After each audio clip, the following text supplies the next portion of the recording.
శ్రీమాత్రే నమ. జయ గురు దత్తాత్రేయ నమ. ఈ వీడియోలో మనం తులారాశి వారికి మార్చి 23 నుంచి 29 మధ్యలో జరగబోయే వార ఫలాలు పరిశీలించినప్పుడు తులారాశి వారికి మరి ఈ వారంలో ధనాన్నిచ్చే ఏకైక గ్రహం కుజగ్రహం. భాగ్యస్థానంలో సంచరిస్తున్నటువంటి కుజగ్రహ ప్రభావం వల్ల ఈ రాశి వారికి వ్యక్తిగతంగా వారి యొక్క శక్తి సామర్థ్యాలతో వారిలో ఉన్నటువంటి టాలెంట్కి అనుగుణంగా మంచి అవకాశాలు రావడం జరుగుతూ ఉంటుంది. ముఖ్యంగా అటు సాఫ్ట్వేర్ రంగంలో కానీ ఇటు real estate, banking and finance రంగాల్లో ఉన్న వాళ్ళకి చాలా ప్రోత్సాహకరంగా ఉండే అవకాశం ఉన్నది. అలాగే చాలా కాలంగా వేధిస్తున్నటువంటి రుణ సమస్యలు, అలాగే ప్రభుత్వానికి చెల్లించవలసినటువంటి అన్ని రకాల ట్యాక్సులు, పన్నులు వగైరా వగైరా మరి ఈ వారంలో మీరు చాలా వరకు క్లియర్ చేయడం జరుగుతూ ఉంటుంది. అలాగే ఏదైనా ఒక స్థిరాస్తితో, భూమో, ఒక యంత్రం లాంటిదో కొనుక్కునే ప్రయత్నాలు చాలా వరకు ఫలించే అవకాశం ఉన్నది. మరి కొంతమంది ఒక బిజినెస్ ట్రిప్గా ఏదైనా ఒక విదేశంలో వెళ్ళి అక్కడ ఉన్నటువంటి మార్కెటింగ్ రంగాన్ని పరిశీలించి కొత్త వ్యాపారానికి కొన్ని కొత్త అగ్రిమెంట్లు కూడా చేసుకొని మీ యొక్క వ్యాపార సామ్రాజ్యాన్ని ఇంప్రూవ్ చేసే అవకాశాలు కూడా చాలా బలంగా ఉన్నాయి. కొత్త అగ్రిమెంట్లు చేసుకుంటారు, కొత్త పరిచయాలు కలుగుతాయి, కొత్త కాంట్రాక్టులు చేపట్టడం జరుగుతూ ఉంటుంది. ఇక ఈ రాశ్యాధిపతి శుక్రుడు 6వ స్థానంలో ఉచ్ఛలో ఉండడం వల్ల బాగా అధికారంలో ఉన్నటువంటి స్త్రీలతో కానీ, అలాగే ప్రభుత్వ అధికారులతో కానీ, రాజకీయ నాయకులతో కానీ కొన్ని విరోధాలు మీకు వచ్చే అవకాశం ఉంది. చాలా వరకు ఈ ప్రత్యర్థి వర్గం వారు మీపై విజయం సాధించాలని, మిమ్మల్ని ఏదో విధంగా అణగదొక్కాలనే ప్రయత్నం చాలా వరకు జరుగుతుంది. అయితే అంతిమ విజయం మీకే వచ్చినప్పటికీ కూడా కొన్ని నిందలు, అపవాదులు రావాల్సి ఉంటుంది. చాలా కాలంగా ఆత్మీయులుగా ఉన్నటువంటి వారు మీకు దూరం అవడం, మీకు ఎగ్నెస్ట్గా పనిచేయడం జరుగుతూ ఉంటుంది. బట్ విజయం మీకు వచ్చినప్పటికి కూడా మీతో పోటీ పడిన వారు చాలా వరకు మీతో శత్రుత్వం పెంచుకొని ఏదో విధంగా మిమ్మల్ని అన్పాపులర్ చేసే ప్రయత్నాలు జరుగుతూ ఉంటాయి. సాధ్యమైనంత వరకు ఈ రాశివారు స్త్రీలతో విరోధం తెచ్చుకోకుండా ఉంటే మంచిది. ఇక మరి ఈ వారం చివరిగా మీకు 5వ స్థానంలో శని భగవానుడు ఈ ఒక్క వారమే ఉంటాడు కాబట్టి మరి ఈ వారంలో మీరు ఏవైనా నిర్ణయాలు తీసుకునేటప్పుడు, ముఖ్యంగా వివాహానికి సంబంధించిన నిర్ణయాలు తీసుకున్నప్పుడు కొంతకాలం వాయిదా వేసుకొని వచ్చే వారంలో నిర్ణయం తీసుకుంటే మంచిది తప్ప ఈ వారం ఏ ముఖ్యమైన నిర్ణయం తీసుకున్నా అది ఇంచుమించుగా జరిగే అవకాశం లేదు. కాబట్టి సాధ్యమైనందుకు నిర్ణయాలు వచ్చే వారానికి వాయిదా వేయడం మంచిది. మరి చాలా అనవసర ఖర్చులు, వేస్ట్ ఖర్చులు చాలా వరకు ఈ సమయంలో జరిగే అవకాశం ఉంది. ఎవరో ఏదో చేస్తామని, మిమ్మల్ని ఏదో ఆపద నుంచి బయటపడవేస్తామని, మీకు కొత్త అవకాశాలు కల్పిస్తామని ఆశ చూపి మరి కొంతమంది, అది జ్యోతిష్కులు అవ్వచ్చు, రాజగురువులు అవ్వచ్చు, వేరే గురువులు అవ్వచ్చు, వారిని నమ్మడం వల్ల వారు చాలా మొత్తంలో మిమ్మల్ని ఖర్చు పెట్టించి ఈ విధంగా మిమ్మల్ని అప్పుల పాలు చేసే అవకాశం కూడా ఉంది. కాబట్టి మరి ఈ సమయంలో మీరు ఏదన్నా ఒక పెద్దవారు అంటే ఈ శాస్త్రంలో ఏదైనా తంత్రశాస్త్రంలో ఉన్నవాళ్ళు, జ్యోతిష్ శాస్త్రంలో ఉన్నవాళ్ళు పెద్ద మొత్తంలో మీతో ఏదన్నా ఖర్చు పెట్టే కార్యక్రమాలు చేసే ప్రయత్నం జరుగుతుంటే చాలా వరకు దాన్ని అవాయిడ్ చేసుకోవడం మంచిది.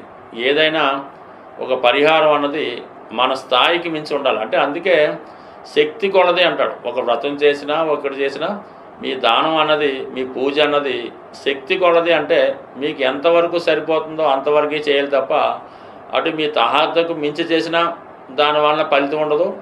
అలాగే మీరు మంచి పొజిషన్లో ఉండి ఏదో తూతూ మంత్రంగా కావించినా కూడా దాని ఫలితం ఉండదు. కాబట్టి ఏదైనా మీ శక్తి కొలది ఏదైనా పరిహారం చేయదలుచుకుంటే చేయండి. దాన్ని బట్టి మీకు రావాల్సినటువంటి పుణ్యం ఎలాగా వచ్చే అవకాశం ఉంది. బట్ ఏదైనా అతి తొందరలో వృత్తిపరమైనటువంటి అభివృద్ధి మీకు రాబోతుంది. గ్రహాలు మన గోచారం లాంటి ఫాలో అయినప్పుడు కొన్ని గ్రహాలతో కలిసినప్పుడు కొన్ని రంగాల మీద వాటి ప్రభావం చూపడం జరుగుతూ ఉంటుంది. మరి ఇప్పుడు ఏమైందంటే శుక్రుడు ధనకారకుడు, అన్ని సంపదలకి కారణం అవుతూ ఉంటాడు. అటువంటి శుక్రుడు రాహుగ్రహంతో కలియడం వల్ల ఇంచుమించుగా అన్ని రాశుల వారికి విపరీతమైనటువంటి ఫైనాన్షియల్ స్ట్రగుల్ ఏర్పడడం జరుగుతూ ఉంటుంది. అలాగే సొసైటీలో బాగా నేమ్ కలిగినటువంటి స్త్రీలకి కొన్ని అపవాదాలు కానీ అనారోగ్య సమస్యలు కానీ కనబడుతూ ఉంటాయి. అసహనంగా వాళ్ళు కొంత ఫీల్ అవుతూ ఉంటారు. కొంత మీద ఒక విధమైనటువంటి నిందలు అపవాదులు కూడా రావడం జరుగుతుంటుంది. ఏదన్నా ఒక స్త్రీ సమాజంలో బాగా పైకి ఎదిగినప్పుడు కామన్గా దాని మీద బురద జల్లే ప్రయత్నం చేస్తూ ఉంటారు.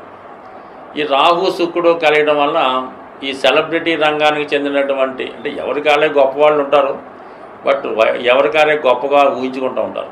అటువంటి వారికి ఏదో విధమైనటువంటి నిందలు అపవాదులు జరిగే అవకాశం ఉంది. ఎక్కువగా భార్యాభర్తల మధ్య కానీ కుటుంబ సభ్యుల మధ్య కొన్ని అపోహలు అపనిందలు ఇలాంటివి వచ్చే అవకాశం ఉంది. కాబట్టి దాని పరిహారం నిమిత్తం ఏం చేయాలంటే ఏదైనా రాహుగ్రహానికి పరిహారం అన్నది చాలా సులభంగా చేసుకోవచ్చు.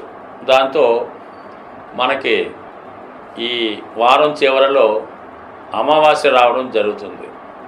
అంటే ఏదైనా రాహుగ్రహానికి అమావాస్య లేదా అష్టమి తిథుల్లో పరిహారం అన్నది చాలా తొందరగా దాని ఫలితం కనబడుతూ ఉంటుంది. మరి ఈ సమయంలో ఎవరైతే ఇటువంటి విపరీతమైనటువంటి ఆర్థిక సమస్యలు, అలాగే నయం కాని దీర్ఘకాలిక రోగాలు, అలాగే భరించరాని అపనిందలు అపవాదులు ఉన్నవాళ్ళు మరి ఈ అమావాస్య రోజు మరి వాళ్ళు ఒక కొబ్బరికాయ అంటే పీసుతో ఉన్నటువంటి కొబ్బరికాయ, ఈ పీసుతో ఉన్నటువంటి కొబ్బరికాయని మరి మీరు తల నుంచి పాదాల వరకు అది 3 సార్లు క్లాక్ వైజ్లోను 3 సార్లు యాంటీ క్లాక్ వైజ్లోను తిప్పి ఏదైనా ఒక పారే నదిలో కానీ సముద్రంలో కానీ ఏది దొరికినప్పుడు చెరువులో కానీ దాన్ని విసర్జించి మరి వెనక్కి తిరిగి చూడకుండా రావాల్సి ఉంటుంది. ఇది కేవలం చీకటి పడుతున్న సమయంలో చేయవలసి ఉంటుంది అన్నమాట. అంటే ఇంచుమించుగా సూర్యాస్తం అయిపోయి ఇంకా మనకి ఇంచుమించుగా ఒక 6:30, 7, 8 గంటలకి ఈ ప్రక్రియ చేయవలసి ఉంటుంది. ఇంకా ఇంకొక రెమెడీ ఏంటంటే ఇక బాగా అసహనంగా ఉంటూ కొంతమంది మగపిల్లలు కానీ ఉద్యోగస్తులు కానీ చాలా ఏది చేయలేని పరిస్థితి, ఒకప్పుడు చాలా ఒక వెలుగుతారు, చాలా స్ట్రగుల్ పడుతుంటారు, ప్రతిదానికి కూడా ఇతరుల మీద ఆధారపడుతుంటారు, ఒక మానసికంగా మనసు దెబ్బతిన్నట్టు మానసికంగా ఇబ్బంది పడుతున్నట్టు కనబడుతుంటారు. అటువంటి వారికి బూడిద గుమ్మడికాయ తీసుకొని ఇదే అమావాస్య రోజు ఈ సంధ్యా సమయం సాయంకాల సమయంలో మీ కుటుంబంలో పెద్దవారు కానీ లేదా ఎవరైనా కొద్దిగా అనుభవంగా పెద్దగా ఉన్నవాళ్ళు ఈ అబ్బాయిని ఈ బూడిద గుమ్మడికాయతో దిష్టి తీయవలసి ఉంటుంది. అంటే రైట్ సైడ్ 3 సార్లు అలాగా యాంటీ క్లాక్ వైజ్లో 3 సార్లు చక్కగా దిష్టి తీసి దాన్ని చక్కగా బ్రేక్ చేయవలసి ఉంటుంది. బ్రేక్ చేసి ఎవరింటికి రావడం జరుగుతుంది.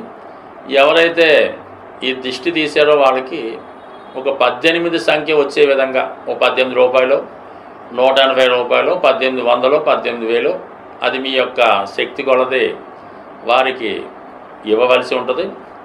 మీరు చక్కగా ఇంటికి రావాల్సి ఉంటుంది.